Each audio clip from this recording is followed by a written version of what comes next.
All right, it's Tuesday, September 3rd, 9 p.m. in the DMV. And 6 p.m. here in LA. I'm Jack Armstrong. And I'm Sam Giacinto. You're listening to Tech Talk Live. Welcome to the show. Chat or call in with your tech news and a lot to talk about this week.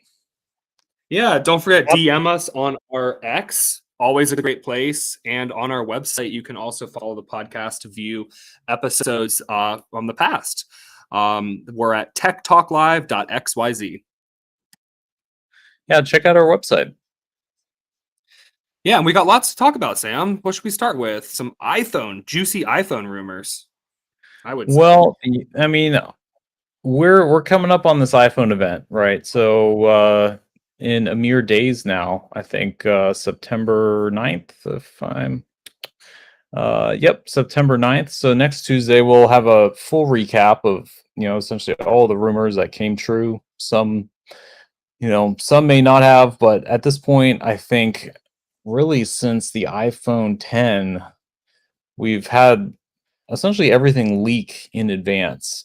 So for better or worse, we kind of know what's going to happen. It takes a lot of the intrigue out of it, more or less, but a lot of subtle changes. Um, I don't really know. I mean, looking through, I mean, I sent this to you earlier, but of all the, you know, of all the changes, I mean, a lot of incremental ones. We won't really see any, crazy design language change or any, everything is still relatively incremental. Not to say that's a bad thing. We will have slightly larger displays, a different camera layout, slightly larger battery, a few camera upgrades, perhaps. I don't know. I mean, it looking through the list, Jack. I mean, is there anything that stands out to you as a lot of this stuff seems pretty incremental. As far as you know the changes themselves. Yeah. But Yeah, Apple, I think this year it's also going to be worth noting. It's a little disappointing that the AI features are probably not coming out until the spring. So for what that's worth, I think, Apple, they're already late to the game here. Of course, Apple always takes things a different way, but I don't know. I mean, unique colors. I mean, they always change it up a little bit. I feel like, really. Um, I'm not really looking forward to anything this year. I mean, other than that, maybe battery improvements, but they say that every year, and it only seems very small. So yeah, it's a little disappointing. well, yeah, you get 5% more battery. I mean, another. I mean, and quite honestly, I think looking through kind of the list of leaks, I think really the most intriguing one, kind of boring, but um I guess there's a new microphone coming to the iPhone 16, supposedly to boost the Siri AI experience. But it's essentially going to be a much higher quality microphone in terms of recording capability, with a better signal to noise ratio and better water resistance. So obviously a very boring feature. But for those of us who do use the iPhone as a phone, I think aside from the Siri improvement, having a higher quality microphone, um, I mean, it's essentially you know it's kind of a subtle quality of life upgrade, but I think it will be um, more or less a good one. I mean, Well, yeah, and then I mean the slight RAM improvements from 6 gigabytes to 8 gigabytes, of course, right? I think that'll play a little bit into things being faster, but I don't think people will really notice this unless you're gaming or, I mean, obviously applications are, you know, ever more demanding. So we've always got that continuous cycle, right? So yeah, I think it'll be interesting to see. Also, I think the vertical camera layout potentially. What do we think about that? No, I will say that definitely something. So if we go back really to the shoot, I mean, basically the iPhone, 10/X, and then the iPhone 10s slash XS. Um, I like saying the X. Apple's marketing crack team really doesn't, but we're kind of bringing back, at least for the base model iPhone 16. It's going to look very similar to the iPhone 10, and honestly, I like it. I like the look. The diagonal cameras were always kind of a curiosity, if not necessary, I guess, if you were to put three on the back.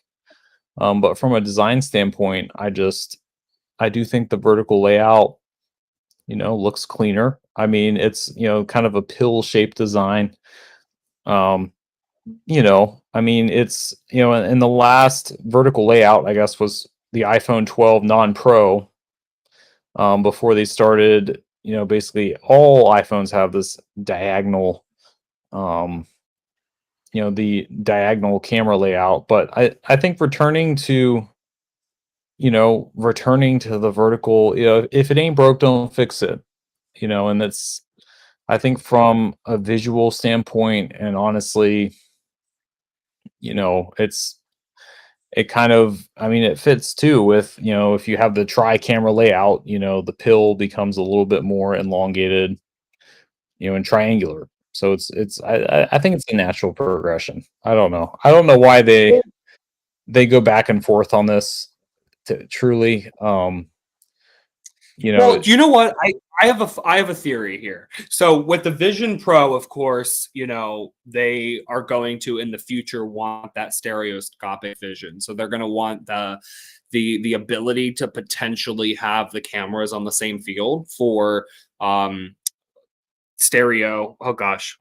Yeah, for the Vision Pro features where you can do what do you call it? Kind of like a 360 camera style. Do you know what I mean? Well, yeah, I guess, capturing as, stereoscopic images. I guess I'm not too familiar with the terminology. Yeah. But yeah, Yeah, I just mean, so when you have the so when you have the camera um on the same plane, you can do more with it in post to potentially make make it play on a Vision Pro more immersively, kind of. You could think of it like that. So in the with the layout currently on the 15 series, right? You can't do that, especially the 14s, because they're all kind of on a different level, right? They're not all lined up. So if you're taking, I think, yeah, I mean, obviously this year we know that they're focusing on this, focusing on a dedicated camera button, pretty much vertical cameras. And I think that there will be a push towards, we know you're not going to buy a Vision Pro right now, but in the future, when you have a Vision Pro, because eventually it'll come. Eventually, 10 years from now, probably it'll be more common. So, or 20 years or whatever. And so it'll be cool to play your memories because they thought of it now.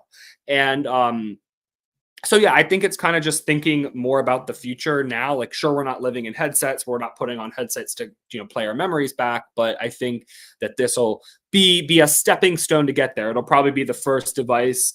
I would say the 16 on will probably be the first device to truly be like, yeah, if you had a 16, things will look good in the future, or better, than the 15s, 14s, 13s. So yeah, so I think that'll be interesting. And then also, Apple loves playing into, I don't want to say FOMO, but I think Apple loves playing into the desire to show off. And truly, they know that if they change the camera layout, certain people that have 14s, 13s, 15s, whatever. I think some people who like being that, because again, our phones are kind of, you know, they show off our personalities, they show off whatever. And so I think if you have the latest phone and you can clearly tell because the cameras are vertically lined up on the back and whatever, it's even more of a direct comparison where someone can visually tell. And there's a lot of people that like to show off to others. I mean, what is social media? Posting all the places you go to. And I think, eventually it's going to be, you know, kind of I think this does influence enough people where they know that, ooh, it's kind of like I know we've talked about Tesla, right? I mean, until recently, for probably 5 years, Tesla did not change the design of the Model 3s and the Ys. Well, they haven't really changed the Ys yet, but yeah, I mean, and so I think it's kind of like for years you didn't really know unless you looked on the screen on the inside or you really knew the subtle differences. So I think that people like having that visual display of I have the latest phone. People look at my phone. I've got the latest phone, and you can tell because the cameras are vertical. So I think that that'll also be, and AI, of course, but I think that yeah, you'll be able to distinguish because yeah, people like those visual differences. Maybe more so than the colors, where people typically put a case on. I know sometimes going without a case is popular too, but yeah, I feel like it's. Do you agree with me? I feel like a lot of people like to kind of be like, hey, I mean, maybe it's I'm here in LA, and maybe people here are very, hey, I've got the latest shoes, I've got the latest car. I mean, I know that here it's definitely. This is one thing I don't like that much about LA. I feel like LA is very showy and very glamour and appearance focused, and can be very topical there. But I feel like in the creative industry, people do notice these little things, and people also try to get that latest phone because they know that everyone else is going to know it's the latest phone. So it goes along with their image, and I don't know how much that plays into people upgrading, but I do think that if you've got a 14, maybe a 13 or 15, I do feel like if you're kind of on the edge because of the design change, people might feel like, well, I'm going to be left behind if I don't have the newest camera system. Do you know what I mean? Well, and yeah, I mean, you bring up a good point. Obviously, it's, design has been a huge part of the iPhone experience. So even subtle changes, I mean, it's the same, I guess, for that reason, it's why people will notice the subtle differences. I don't know how many people are going to buy it necessarily because it's changed in that way, but I definitely get what you're saying is that people notice, you know, and I guess you sort of have to notice the subtle changes because year to year, something has to be visually different, because Apple is such a design biased, you know, it's such a design biased company. I mean, Apple and design are cemented into people's minds, so there has to be something physically different with it in order for that to kind of make sense. Yeah. So I'm right there with it. I don't know how many people will just, I guess, we'll do it for that reason.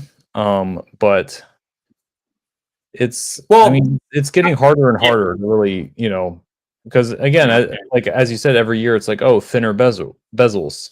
Well, I mean, that's happening this year. Bigger battery. That's happening this year. So everything is, you know, essentially, like I guess this year will be the thinnest bezels of any smartphone. And it's like, okay, that's what they're claiming. Um, and it's like, well, great, it's a millimeter,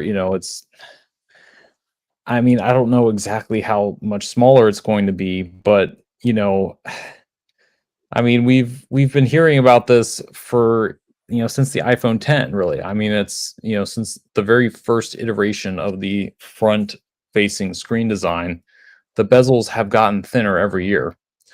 Um, Yeah. Yeah. so I mean, it's like at a certain point, again, like how, so in this case, right, we're talking about, you know, at least from the 15, from the 14, we went from 1.5 millimeters of bezel down from 2.2 millimeters. So it's about, a 0.7 millimeter difference is, the width of a pencil lead, essentially. And you Um, can't tell. Yeah. I mean, I think I and think people great. can't even see it. Yeah. The shade, And the slight different shade. I mean, I think that's the thing. I mean, cameras have really gotten every year. It's batteries internal, cellular is internal, storage is internal. I mean, everything else is like, well, what storage space do you have? Do you have the 1 terabyte or the 256? Or what? Yeah, what do you have on your phone? Big difference there with space and storage, and also cameras. I mean, it's so outwardly. It's an outward display of which version you have. Do you have the Pro with the 3 cameras, or do you have the regular without the 3? Do you have the 16 with the vertical camera layout? Do you have the not the 16 with, you know what I mean? And so I think it's people, and I think to some extent it's a good thing because it does distinguish each generation, but I do think Apple also does it for, because I mean, again, they could keep the same style of camera. They could continue for the next 5-10 years with the same cameras we've got now. But I do think that also they want the ability to kind of combine the cameras together for Vision Pro features in the future. So I think that's also going to be something to look at. You know, well, um, and a subtle camera difference too. Apple struggled with the 5x optical zoom tetraprism lens, at least on the 15. I guess the smaller 16 Pro will be getting that. So a subtle upgrade there. I mean, everything is very, very subtle. They're going all in on the action button instead of the silent switch, which I mean is an interesting change as well. I think a vast majority of I think this may just be from internal data collection. I mean, I probably keep my phone on silent 98% of the time. So a lot of at least functionality in that switch. And I mean, they did this on the 15 Pro and the Pro Max, replacing the mute switch. But I guess this will be a across the lineup change coming with the 16. So, it will supposedly be a capacitive type button. So could have multiple levels of pressure to it. Again, subtle external changes. I mean, they obviously have a formula that works. Um, so why mess with it, it seems like. But we do have to talk about, given all of the rumor mills with the 16, we already have iPhone 17 leaks that are supposedly um you know already a little bit more exciting is ProMotion coming to the standard iPhone 17. So we take our Pro feature, and next year down the line, um we're bringing that to the entire lineup. oh So yeah. already it's like people are talking about next year's model. Um, you know, whether it be under display Face ID, um, which could be pretty stunning. No more dynamic island, which I know for the 14 was almost like a third of the keynote. Just kind of dancing around this kind of hardware software fusion. that more or less was kind of a technical stepping stone um, for the true, iPhone Nirvana, which is a slab of screen on the front. Um, Well, I think it'll be nice to have a new selfie camera. I also hope with the Pixel 9, this is my I don't know, I haven't seen anything talking about it, but I would love a Touch ID sensor under the screen, like the Pixel 9 have and Pixel 8s have had it, but the ultrasonic one that's under the screen doesn't light up, it's not optical, it works faster, it's more, yeah, again, more reliable. It's really noticeable. And I feel like better, like that would be a really nice like quality of life improvement where you don't have to always use Face ID. And I think one of the things I'm looking forward to would just simply be Wi-Fi 7. I know it's kind of stupid, but I just got a new router recently, the Amplify Alien, which is not a brand new router, but for me, it was a step from, I guess, the Wi-Fi 5 to 6. And obviously, most of my devices now have that capacity. However, I have noticed improved speeds, but I feel like there still are edge cases where when I'm on a call and I go to cellular, it doesn't switch as seamlessly. And from my understanding, Wi-Fi 7, because I'm always moving in and out, and I feel like, I think a lot of people are moving around, and I feel like going from your Wi-Fi network on a FaceTime call to on like Wi-Fi 7, I do think that you'll have better transfers to cellular networks. So I'm looking forward to that because I'm always on FaceTime coming in and out of my apartment where my Wi-Fi is not strong enough to kind of make up for the switch. So I know it's kind of an odd thing, but you would have to get a new router, but I feel like, this is still more than 2 years away. So yeah, I feel like Wi-Fi 7, I feel like will change people. I mean, can you think of any other things like with well, Wi-Fi, like the a small distinction there, I guess. So the 16 Pro will be getting a Qualcomm version of a Wi-Fi 7 chip, I guess, whereas next year we'll have Wi-Fi 7 across the lineup, except it will be an Apple-designed Wi-Fi 7 chip. So Mm, I don't know if this is necessarily a selling point, right? So, Apple has long wanted to, essentially transition their, their modem slash Wi-Fi connectivity to an in-house design. This has proven to be extremely difficult. I mean, designing modems for really good reason is a challenging thing to do. I mean, there's a lot of engineering that goes into essentially cramming in everything you need to operate at such a high frequency on device.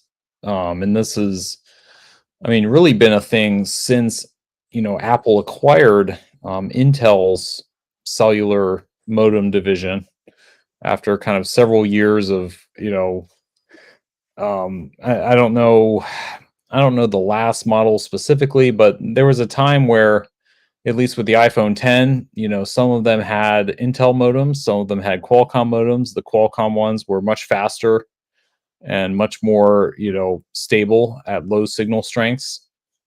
So this, we'll have to see, how the transition from Qualcomm's Wi-Fi 7 chip to an Apple designed one will kind of be handled.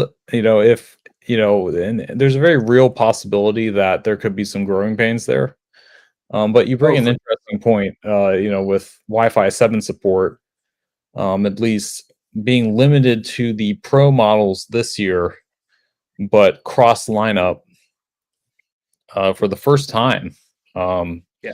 next year. And I guess the 16 non-Pro models will just retain Wi-Fi 6E for the time being.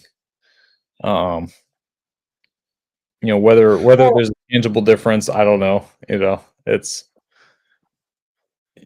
yeah. I mean, I feel like it's so I mean, most people's internet is nowhere near the throughput capacity of Wi-Fi 7 maximum speeds. I mean, we don't have 10 gigabyte, like 10 gigabit per second internet speeds.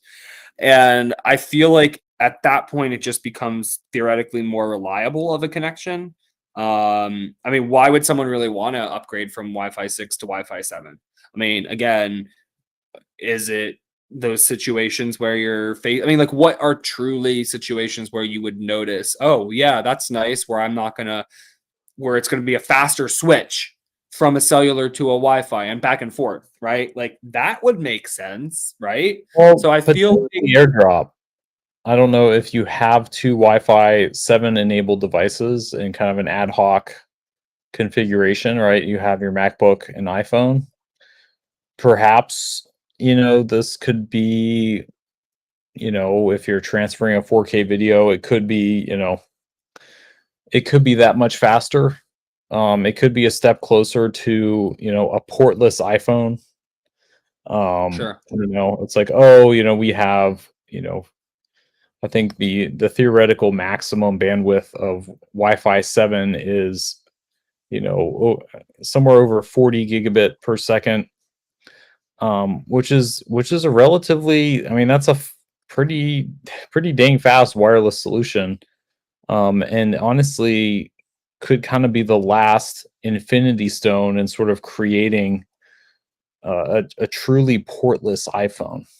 So I don't know if will the iPhone 17 with essentially everybody has Wi-Fi 7 now. We have this really supposedly fast solution for data transfer wirelessly, because I remember a time where Apple essentially told people, hey, like, you want to get, at least with the iPhone 14, I think this was in full swing, but it's like, hey, like, you want to transfer large files, AirDrop, just AirDrop Yeah. them. You don't need USB 2. Like, it's just AirDrop them. Yes, it takes 8 hours to download a 4K ProMotion video over, USB and Lightning, but you can just AirDrop it and it'll be done in half the time. And it's like, okay, well, a few issues with that, but also this could be one of those things where it's like, oh, this is like actually feasible now.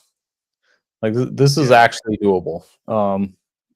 At least with Wi-Fi 7, which supposedly will offer, theoretically, a 4 times increase over Wi-Fi 6E bandwidth. So it could be the missing component in something more, more passable, for a portless iPhone, especially since they've been a little slow on, I believe the USB-C port supports, USB 3 transfer speeds, which again capped out at 5 gigabit per second. This could really be Apple doubling down on the wireless future. We could have had Thunderbolt, at least, for years now, but that's sort of not, they're not really digging into that per se. So Yeah. Yeah, it'll be interesting. It'll be interesting. Yeah, I feel like with the 17, we've got the 16. I don't know. Yeah, what else is coming? I mean, I personally, I know it's not really Apple's problem, but I personally hope that more states can support the driver's license in the wallet. I think that's very fascinating that I can do it in my Pixel 9 uh, Google Wallet here in California, but Apple Wallet still hasn't supported the California driver's licenses. So, I mean, I know that has nothing to do with the iPhone 17, yet alone the 16, but I feel like, these are things that I think would impact more people.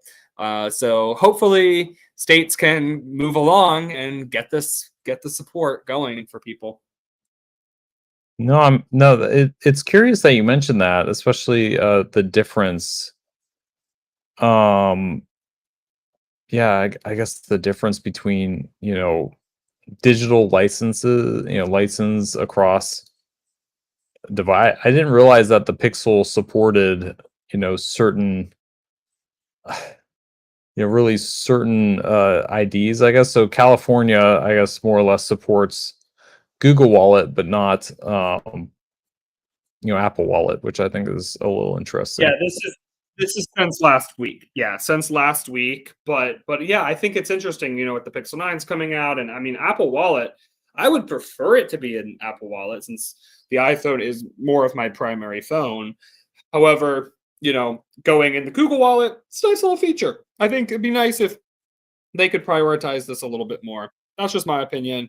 I feel like, it's nice with AI and all this stuff, but I mean, I do think if more places and you know what? Part of it is also not like I understand it would be making sure that police, if they pull you over, and you have your wallet, if you have your thing on your phone, you're like, yeah, oh, that qualifies, versus, oh, where's your physical driver's license? I feel like technology's come a long way, but we do got to take a step back and say it'd be nice if, they could, more states could add this compatibility quicker, you know?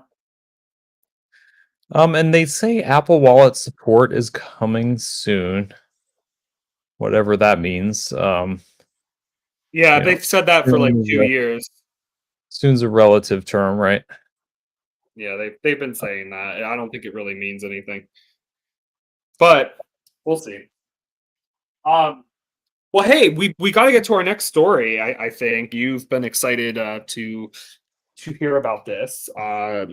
So Devour. Should we talk about Devour Go food delivery? Yeah, no, I've been curious ever since you told me about this, but yeah, I guess a general synopsis for people listening. So yeah, this is something that launched, I believe, at the end of 2022. I believe in December. But anyway, Devour, it's not like it was started this month, but it has been picking up speed with specifically their industry pass. They, I don't know if they launched on the Saga phone, but anyway, they've been on Solana, they've been on Ethereum, they've been doing things in Web3. Pretty much what they're doing is they're putting restaurants and delivery services on chain in the sense of when you're on your phone and you go to order from a restaurant or wherever you're getting your food, like Uber Eats or DoorDash, uh, there's more of a direct transaction happening between you and the restaurant. Okay. So currently, Uber Eats and DoorDash, they take a lot of fees. They take a large percentage. So the restaurant, doesn't get as large of profit. And so I feel like the thing with Devour is just a more fair fee structure. But essentially, it's a delivery app called Devour Go. It's an iPhone. It's in the App Store and the Android Google Play Store. It's a great app. I mean, it's simple, does what it needs to do. If you're in an area that, probably a larger city, but I mean, I think they've got restaurants everywhere across the country. You can order to your address. Simple as that. Of course, there are low delivery fees, but they have their equivalent uh, of DoorDash Dash Pass and Uber Eats Uber One. So they have their equivalent, which is called the Devour Go Industry Pass. It's a one-time purchase of $150. You get free delivery, 5% back in fuel tokens, and $10 a month fuel tokens per month, like as long as you hold the pass. So uh, you might have noticed that I talked about fuel tokens. So tokens. So yes, they are tokenizing this food economy. And just kind of like Helium Mobile, what they're doing with wireless and mobile tokens, where you can pay for your phone bill with mobile tokens, and if you're a hotspot owner, you get paid, compensated. You earn mobile tokens for data transfer and having your hotspot online. Devour, it says, hey, you earn fuel tokens for ordering, for holding the pass, and you can buy fuel tokens on other exchanges, which there was a hiccup last week. I think they ended up migrating from DPay to Fuel X. They started with DPay, but there was a large compromise. Something had happened. Anyway, long story short, they saved their they acted against the scammer, and they migrated the token quickly and without the hacker's knowledge, so they could safeguard the community. And anyway, long story short, now it's called fuel tokens. You earn fuel tokens with the industry pass. And yeah, there's no limit to how many industry passes you can have. So you could, buy two and you'd get $20 every month. And, and again, it's not a subscription. So I think it's fascinating because you earning these tokens every month, if you don't spend them, you can, of course, you would, assuming the tokens go up in value, you would be getting, essentially a digital token that has real utility to order food, but also you could swap it, to Solana, to mobile tokens, to Bitcoin, to Ethereum. So the thought process is very fascinating here. They also support Coinbase. Coinbase Pay, so you can pay with any crypto in your Coinbase account. You can add a credit card. So of course, it's not only fuel tokens. Of course, you can actually, what I think is really unique is kind of like how Helium Mobile has a prepay with mobile, and you credit your account at the dollar amount that when you make the prepay, it converts your tokens to dollar value. But very similar to that, you can do a split payment. So if you had $10, let's say your monthly $10 from Devour in fuel tokens, and you want to pay the other $10 for your $20 order, you can do credit card and fuel tokens. So you can split pay, which I think is really cool. You can do credit card only. You can do fuel only if you have enough to cover your order. So yeah, really fascinating here. Really, really fascinating. Well, a big part of the industry pass is supposedly unlimited free delivery. Yes, unlimited free delivery, 5% back, and a monthly $10 of fuel loaded on the first of the month. Yeah, per pass. So most people probably only have one or two, but you can buy as many as you want, as many as you can buy if you're interested. Obviously, you can't stack free delivery if you already have free delivery, but you can't. 5% doesn't go to 10 to 20 to 30, but you'll be able to get $10 per pass per month, and they're only selling 10,000 passes.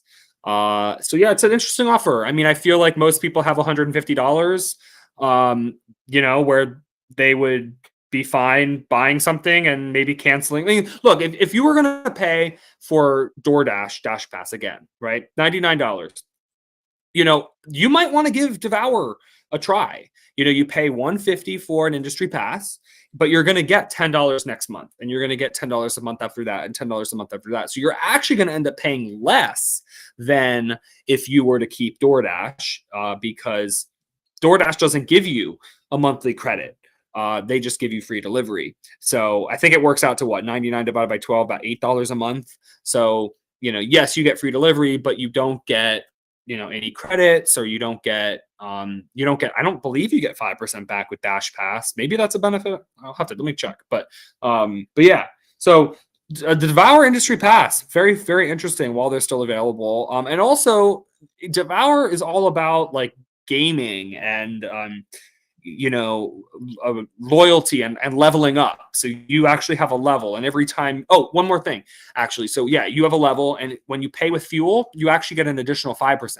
So actually, anytime you pay with fuel, even if you don't have the industry pass, you'll get 5% back in fuel. So again, you pay, let's say a $20 delivery, and let's say you have fuel. Maybe you don't have the industry pass, but you just decided to buy some fuel. And when you fund your account with fuel, and then pay for that order.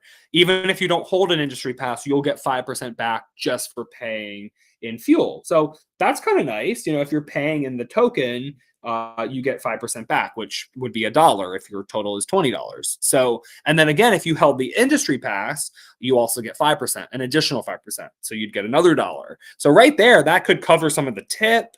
You know, you wouldn't have to pay delivery fees if you have the industry pass. And then yeah, your $10 credit per pass. You know, I think it's a cool. I mean, I've had the industry pass since February, and I loved it. I forgot about it the first few months, and then checked my account and had like $30 or $40, and I was like, oh wow, hey, that's cool. You know, I think that was enough to buy like an acai bowl and breakfast the next day, and then you know. You can add more fuel, you can pay with card. It's been good. I mean, I'm here, you know, in the heart of, you know, Los Angeles, so there's a lot of options for me. Every area is different, but you know, it's very similar to any food delivery app, but it's kind of cool that they have this community surrounding, you know, the token that you can pay, you know, with crypto.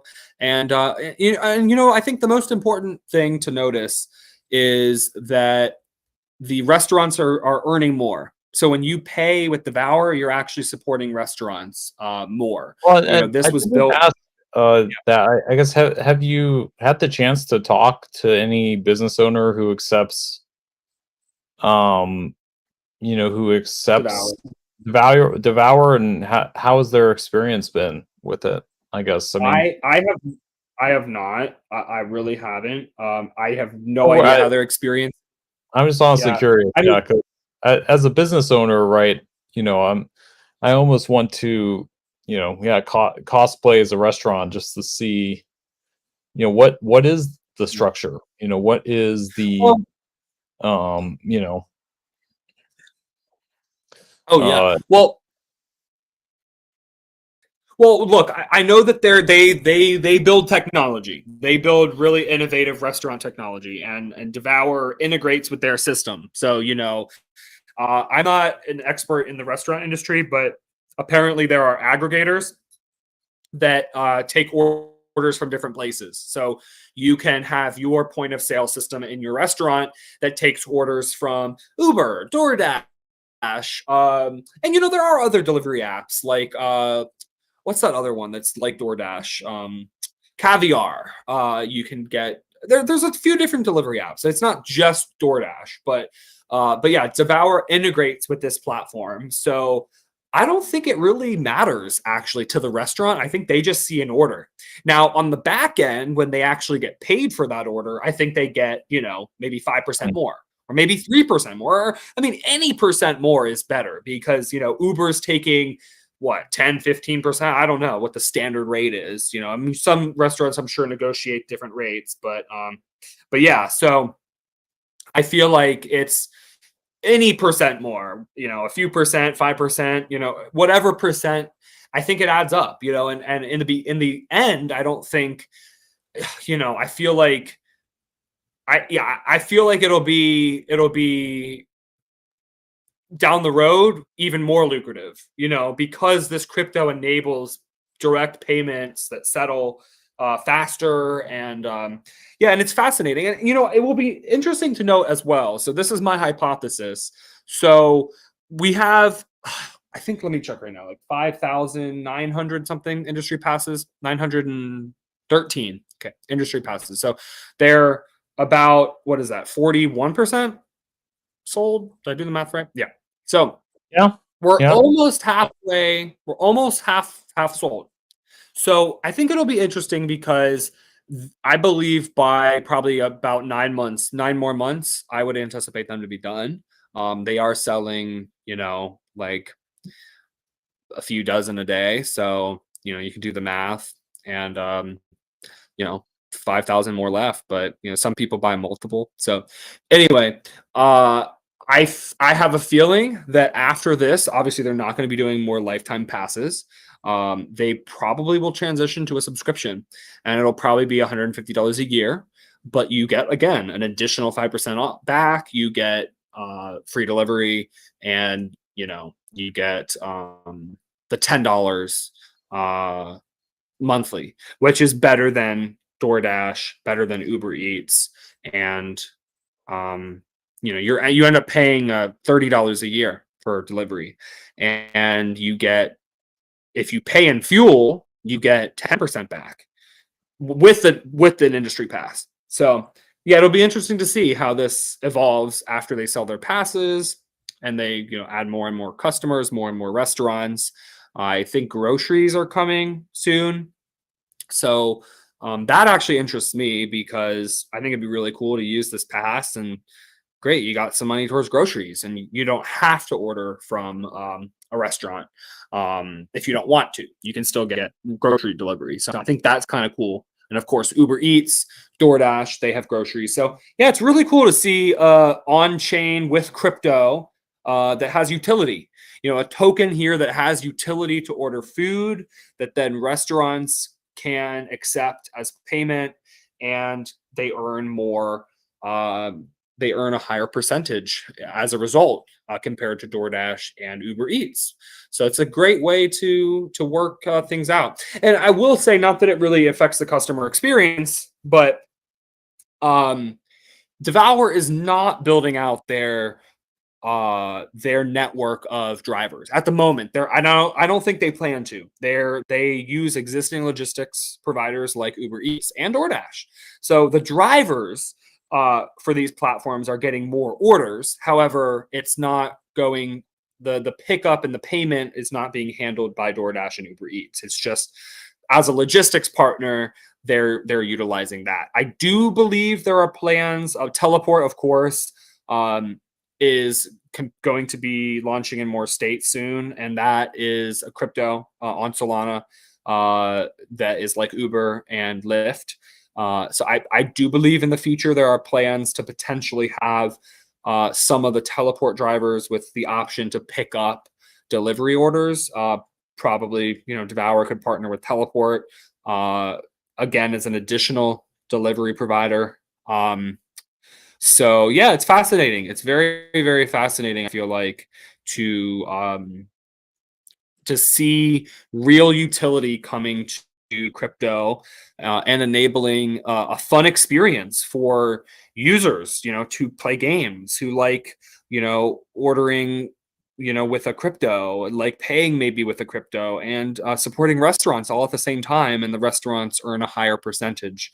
So I think, yeah, it's a win-win for everyone. Well, and again, I mean, long term, obviously, I mean, I'm looking on OpenSea right now, and I Yeah. guess there's, let's see, 4,077 passes with 465 unique owners. So it's around 11% of owners are unique. So I'm interested. I'm just curious of what that means. I don't really know. So Obviously I how the think, economics sure. work with that, right? But I don't So know. yeah, if you'd like, I can explain. Sure. If Yeah. you No, want me to explain. I'm curious. Yeah. So how it works, I'll tell you. It's, you can have multiple passes. This is really as simple as that. So if you have, let's say, 10 passes, you can't stack the free delivery. You already have free delivery. They can't give it to you 10 times. But you can buy multiple passes. So yeah, if you are, a real supporter and you want to buy multiple passes, the reason, so yeah, what you see 426, you said? So I guess 4,077 have been sold and 465 are to unique owners. So that means that there's 465 owners and there's Yeah. 4,077 items. So that gives you kind of 11% of, basically unique ownership of the total pool, if that makes How many sense. owners again, Sam? I'm trying to just do the math real quick to see how many. 465. Divided by 465. So it looks like right now there's an average of 8 passes. So yeah, it looks like each person owns about an average of 8 passes. Does that make sense? So yeah, no, I'm just curious, like what does that say about the overall structure, or just like, like so each person bought 8 passes. So I guess, do they have Yeah. 8 food delivery accounts? I mean, I guess Oh, no, the no. economics It's of it one is like, wallet. oh, like, you know, I want all the credit, right? It would be one wallet, one account with one wallet with an average of 8 passes per Yeah. wallet. So some users might have 1 or 2. Some users might have 10, 20, 30. There's really no limit. And I'd like to note that when you get your $10 of fuel, you can cash it out to Coinbase or wherever. You can use it for food delivery, of course, and you get 5% back. And of course, an extra 5% with the industry pass that you have. You can also use it to buy another industry pass. So if you have um what would it be? 15 industry passes. Okay. Yes, it's 15 times 150. But yeah, sure. If you had 15 passes, you could every month buy an additional pass. Does that make sense? Okay. Yeah, I guess I'm just curious Oh, why someone, I mean, do they want 8 just because they get $80 of credit per a month per month. Yeah. I don't know. I'm I'm a just curious. fan, I to be wonder if they're honest. gaming it, or if there's any sort of, I don't think, it's interesting. I mean, I personally don't think it's a gaming it. I think it's just someone that has, given them money and they are getting, rewarded. I feel like it's simply that. I feel like, um, yeah, I mean, I have multiple passes. So I feel like I'm someone where I believe in this project. I think it's a really unique idea, just like I think Helium, Mobile is a really unique idea. And I feel like if I mean, I guess one thing you are probably pointing out, which is fair to point out, is that there's if 4,000 passes, they've really sold 4,000 passes to 400 something people. Is what you're saying. You're not saying there's four. You're just trying to say that there's not 4,000 people that have bought them. It's 4,000 passes have been yeah, sold yeah, to and then 460. 465 people. Yeah. Yeah, so I don't know if they're farming. Yeah, like, are they farming the, are they farming the credit, or it is just something to be curious about. Um, Well, what does farming the credits say to you, or what does farming the token say to you?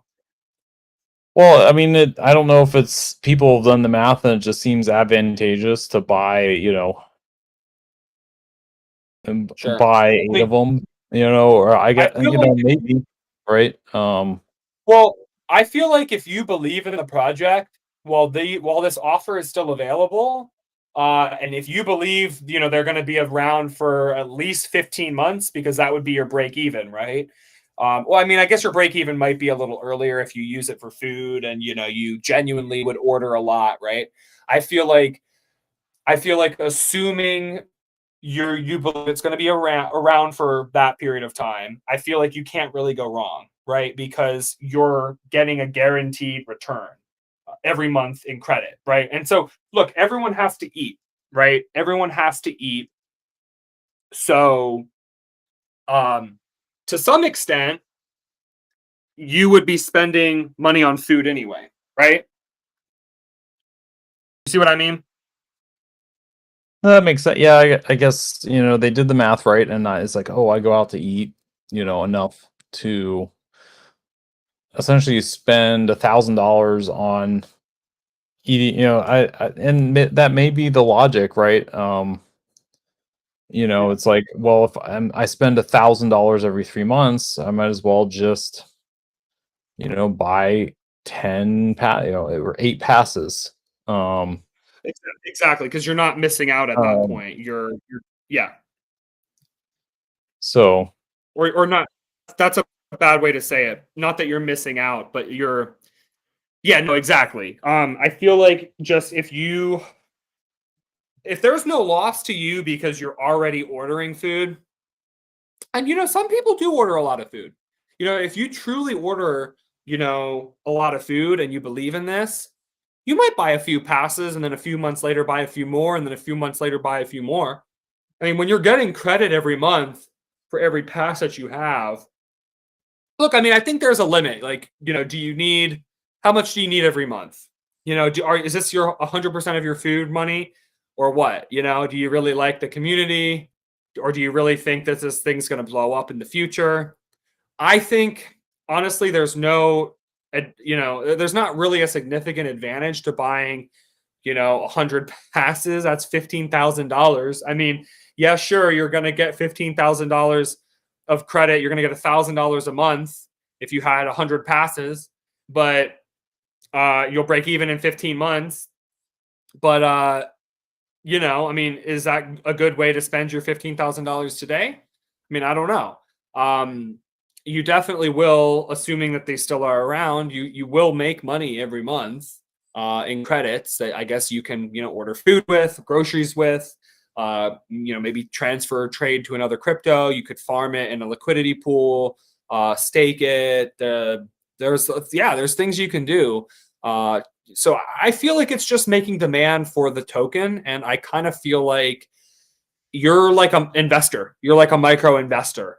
If you buy a pass, you're giving them, I guess like 14 months of free money until they have to give you back your money, and then at that point they just reward you for essentially owning a part of the a digital asset. It's not a stock. It's not a crypto coin. It's just a pass that entitles you to rewards. That you only paid $150 for once. So I think I think that's kind of why this is popular, and I think that's why it's gaining steam. And I feel like every month they selling more, selling more, selling more. Yeah, this is, I mean, crypto. Yeah, it's fascinating, isn't it? I mean, it is, it certainly is. I mean, shoot, I may buy one pass, just to see. I mean, I don't personally go out to eat a lot, but I mean, I'm all for disruption in the space simply because if we do look at the alternatives, between Uber Eats, DoorDash, and those sorts of things. I mean, it's much like Uber as an app. The the market maker, takes a relatively large portion of the final fee, or a relatively large fee, for the market it makes. We've always had delivery, but we haven't had you know a cohesive app for it until recently. Yet Mhm. they charge a lot of money for that privilege, and I know that at least anecdotally, um, and I don't know many people who work in the food service industry, but from what I've heard, um, these apps, they do. I mean, they are somewhat parasitic. I mean, they really do take a lot of your margin simply for connecting people with phones to your restaurant. It's and at the end of the day, it's like, well, we used to have, you could call in your order, and that was like, that cost, fractions of a cent, given the phone bill for the entire month. And now, I mean, Uber Eats charges a set percentage of each order, or something. It's much more of a cost given what it's doing. um Yeah. so Totally. Well, yeah, fees are getting out of control. I think anything you can do to give more as a platform that can give more to the restaurant because of a lower fee structure, because of a blockchain and a crypto token. Look, that restaurant's still going to be able to, have that in dollars, but the transaction was accomplished by a customer who paid in crypto or on Devour, right? And so anyway, Devour, I think they're changing the game. I think it's a fierce competition. I think this is a very lucrative offer while the industry passes are available for like kind of like owning an NFT. I think in the future it'll probably go to membership model. But I can't imagine they would do another one of these. I mean, I don't think that they're going to want to, but I mean, I don't know. We never know. And also, one thing I will say, last thing before we go, the last little nugget with the Devour Industry Pass is there are 12 total. You can look on OpenSea too, but there are 12 total Devour chefs with the purple mohawks. And those get you, if you're lucky, of course, it's completely random when you mint them, but if you are lucky and when you mint your pass, you go to buy it and some random, design comes to you. If it happens to be the algorithm that just happens to give you a chef, you'll get $500 of credit monthly. Oh. So it's let that be a little sweepstakes, for it. And I think there have only been 5 or 6, I believe, found. So there's still 6 more. There's about 900 passes left. So I mean, the chances aren't very high that you're going to get one. But if you're the lucky person who happens to mint one of the Devour Chef passes, you'll get, instead of $10 credit monthly, you'll get 500 fuel credits monthly. So crazy, crazy sweepstakes. Yeah, you're right. So anyway, go for it. Devour is changing the name. We'll have to follow up again in the future. And I know that the team might like to join the show. Maybe we can interview them. We'll see if anyone wants to come on. And, I mean, keep using it and trying it. I'm tempted to give it a shot in the DC market. But try it. Yeah, if a try it first. App can work in LA, I mean, that's Try it first. Use a credit. Try it when you really don't want to cook or you were thinking of ordering something anyway. Try it with, the referral credit. Try, finding, a place and then be like, hey, this is worth it. I'm going to get a pass because the industry pass, it does keep in mind on the first of the month that refilled. So you buy it today, September 3rd, you're not going to get credit until October 1st. So there's not really a benefit to buying it until the end of September for the next month, in my opinion. So anyway, worth noting. But yeah, we're here every Tuesday night. This is Tech Talk Live. Just a reminder, Tech Talk Live is brought to you by BeforeSunset.ai. Before Sunset prioritizes your to-dos, schedules, calendar, subtasks, and it creates a unique work environment for you to maximize your productivity. You can support the show and sign up and save 25% with promo code Tech Talk Live. Yeah, check it out. We love BeforeSunset.ai. Yeah, no, it automates a lot of the workplace setup that you may do while knocking out tasks. So, for something That's a that great, sets it all up without you having to expend decision energy on that versus your work. A great alternative for that. yeah. Plan your to-do list, plan your day with BeforeSunset.ai. We'll be back every Tuesday. I'm Jack from Los Angeles signing off. Yeah, and I'm Sam from DC. Talk to you guys very soon.